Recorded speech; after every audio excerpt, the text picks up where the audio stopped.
So it's 15:56 p.m. It is Tuesday. Happy Topless Taco Titty Tuesday, yo.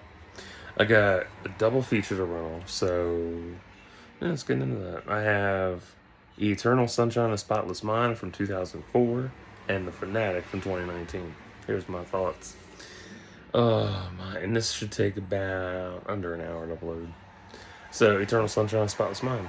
I saw this long ago, but I only remember Joel running in between rooms for some reason. That's all I remember. I did enjoy it back then. I do love Kate's hair in this too. The sketches Joel makes are nice since that's actually Jim's personal work. Yeah, that's his actual work.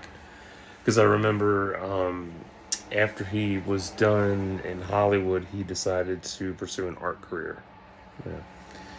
He was also working on Lemony Snicket and Fun with Dick and Jane. Kate was working on The Holiday, Little Children, Finding Neverland, and The Life of David Gale. A lot of them had a lot of projects going on back to back.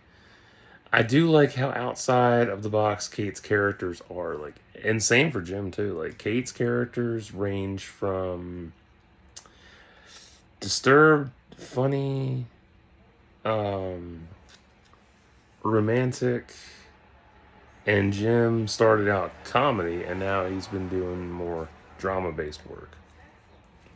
What else? Ow. Clementine's place is very unique and homey, while Joel's is very lonely and shut in. No. They do make an interesting couple on screen. They really do. And Elijah Wood, and this is a year after Return of the King ended. Crazy. Fascinating that the opening credits start 17 minutes in. I've never seen that before, except for the Oa, which was Jesus. Literally, the episode ended like, and they rolled the credits. I'm like, really? Okay. They broke up, and good screen transition while Joel tried to give Clementine his gift. I loved a lot of good shit in this film. Clementine went to Lacuna Inc. to have her memory of Joel erased. That's fucking sad. And Kirsten Dunst. Same year she worked on Spider-Man 2, Marie Antoinette, Wimbledon, Elizabethtown, and Anchorman, The Legend of Ron Burgundy. I know about Wimbledon. I laughed when that came out. I didn't see it, though. But I'll put it on my list for another time. Man, a lot of them worked multiple films. Because this is during 2003 to 2005. Yeah. So, or no. Yeah, that time frame. Because, well, it's technically 03 and 04 they were working. Because they had finished wrapping up filming in 03 on some of these. And then they came out the following year. Then 04 they were working other projects simultaneously. Yeah. Man, Joel's going through it too. Sucks. Oh, he's gonna go through it. I could never do that with Jess. Too much to let go. Way too much. Pretty wild how young Mark Ruffalo is in this too. Yeah. Crazy how Patrick stole Clem's underwear and tracked her down to date her. That's so creepy. And this is kind of foreshadowing of Blue Valentine in 2010. Same premise, just different. It's the same premise, just a little different. Clem's having a meltdown while Stan and Mary are partying while erasing Joel's memories. Dude, Patrick stole Joel's memories to win over Clem. Creepy fuck. This is what I remember. Him running with Clementine in his head, trying to save her memory. Yeah. I love how Joel turns into his 4-year-old self with Clementine taking over his mom's friend's body. Too damn fun. Oh my god. He transitioned from, his older self to his kid self so flawlessly. It was so funny. And it's poetic tragedy that Mary had her memory of Howard erased, too. Good seeing Deidre O'Connell. Last time I saw her was Second Noah. Gotta rewatch that sometime. Love that series. This movie hurts. Oh, it hurts so bad. I truly feel for Mary though this second rewatch. So this is my second time watching this shit. That last memory with Joel and Clem at the beach house though. I like that house, but man, I could never erase good memories of Jess or anyone I loved. Even the bad ones. Because the bad ones gave me a lot of good. So Mary mailed out everyone's tapes to help them. I'm glad Clem and Joel reconnected. Beck's single, Everybody's Gotta Learn Sometime, is really good. I might listen to it then. 11 out of 10 for me on this rewatch. I do love how Clem wrote her number on his hand. I do miss that shit. Joel's call to Naomi was good, and I used to have that exact phone he used. This film continues to age gracefully and fits in any decade. It's like powder. It's literally like powder. Powder you can put in any decade and it fits, no matter what. It was perfect for the 90s. It was early for the 90s, for sure. Way mature for the 90s. But it would fit in the 2000s, it would fit in the 2010s, it would fit in the 2020s. Yeah. And I'll just say, and what else? Joel's tape recording was good too. I was saying how all deleted scenes should have stayed in. Him and her in the theater was especially good.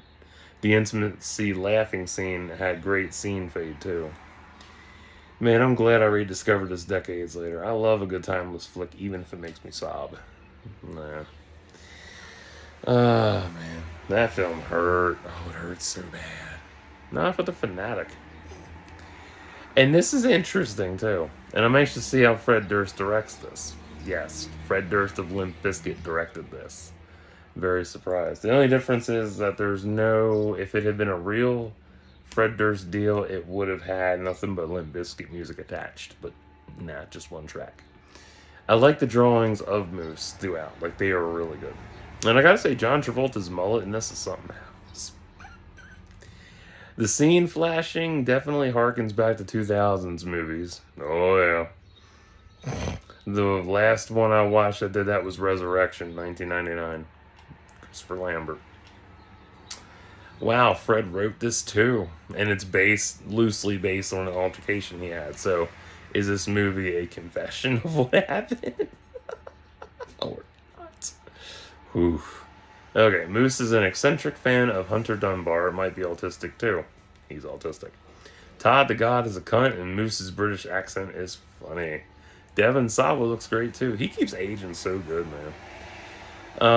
I get being starstruck by celebrities. Even when I met Adrian Paul this past weekend, I was semi-starstruck, but not hardcore.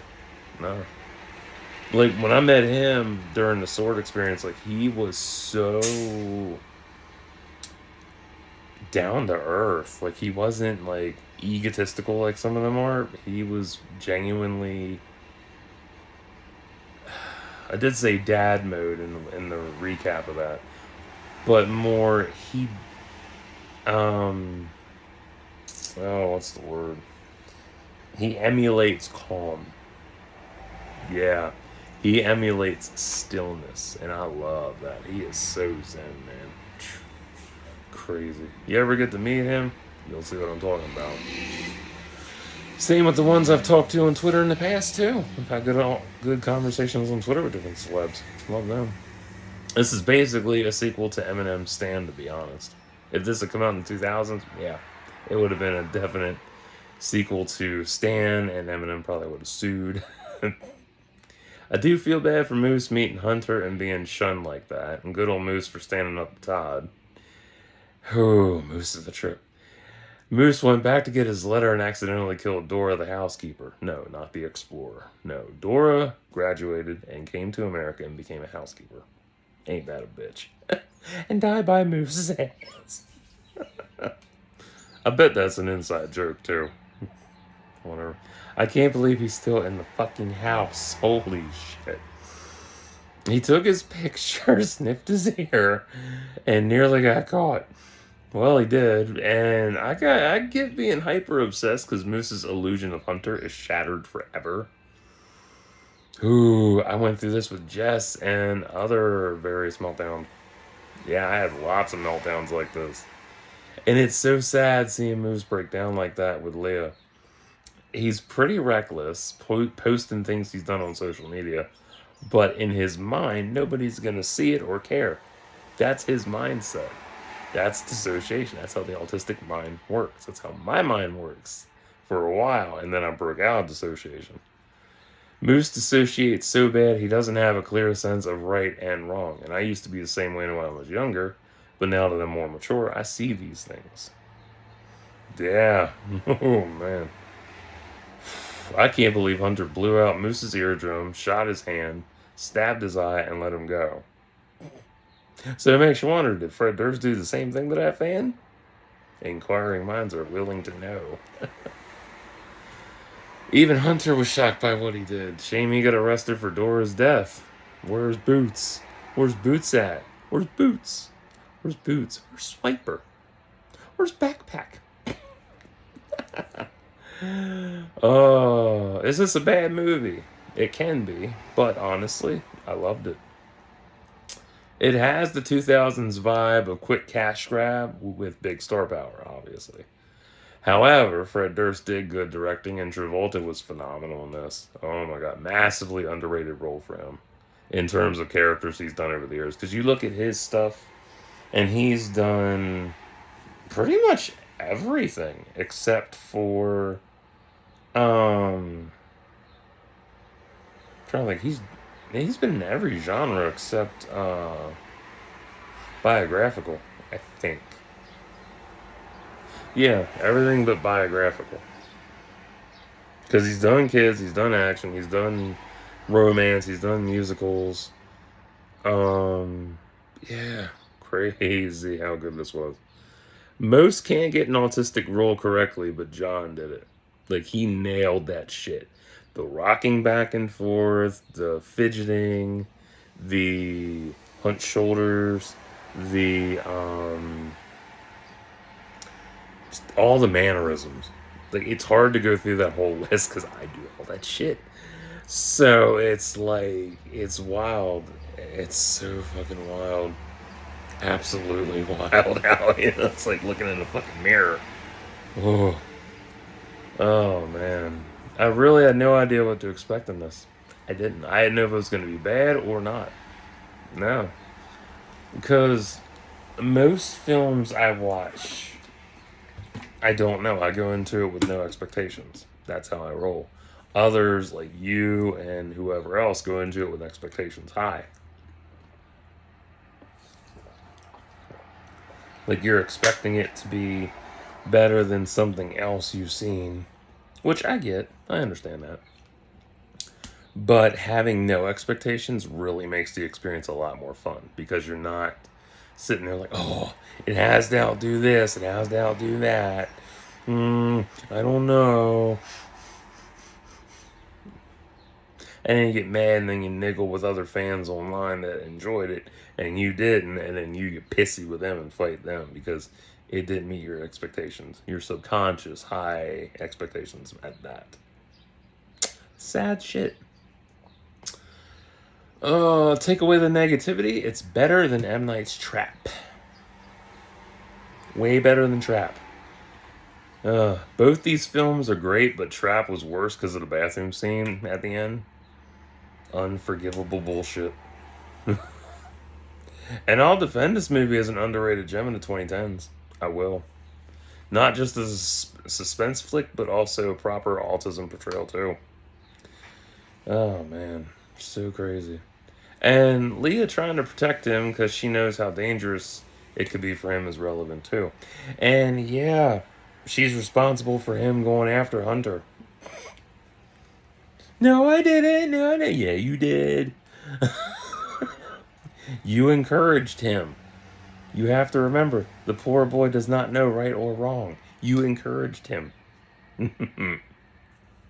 Yeah, he's curious because he's a giant movie fan and shit. But you still encouraged him. So yeah, she's an accomplice. Oh my. I'm still amazed how good this was. Shit. Top fave film of 2025 for me. Easily. How would I rate this? A hard 5 out of 10. It has that 5 energy in different places, but the story is so solid, loosely based on his experience with a fan. And I love the Celebutard name. Absolutely too cool for school. Right up there with Marvel Tard. Love it. I wouldn't mind seeing Travolta doing more Spectrum roles and Fred doing more films. I'm not kidding, I would. Oh, man. That was just so good.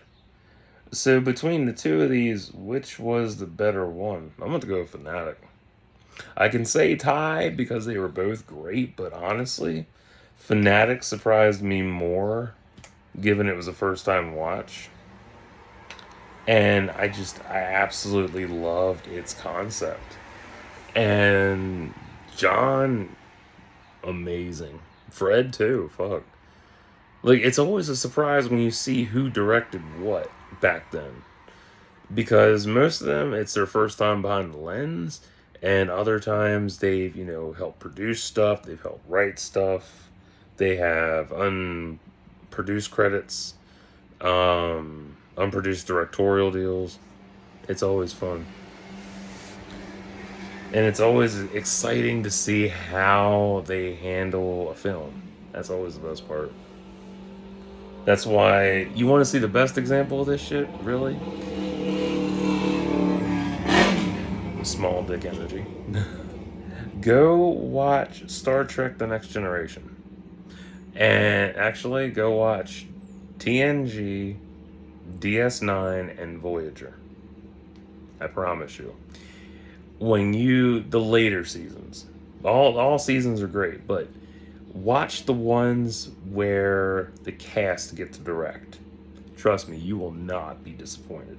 Even Homicide: Life on the Street, when Clark Johnson gets behind the lens, woo-wee, beautiful, absolutely stunning work from him. Fuck. Oh, it's beautiful. So, yeah. And he even directed episodes of The Wire, too. Yeah. I love that show, too. So, yeah, if you don't like uh, romance flicks, you don't like mental health films, you don't like stalker flicks, well, it's not for you. Even though he's not a stalker. Oh my god. Yeah, if you want to check these out, go for it. I promise you won't be disappointed. Both have amazing star power in them, and both deliver in different ways. Well, oof. Almost choked on my spit. I don't want to die. So, I will return eventually. I don't know. I'm getting dressed to go do what the fuck ever. Yeah, I get dressed sometimes. I put clothes on, but I'm mostly naked all day long. So, anyway. Till next time, like and subscribe for thoughts and prayers.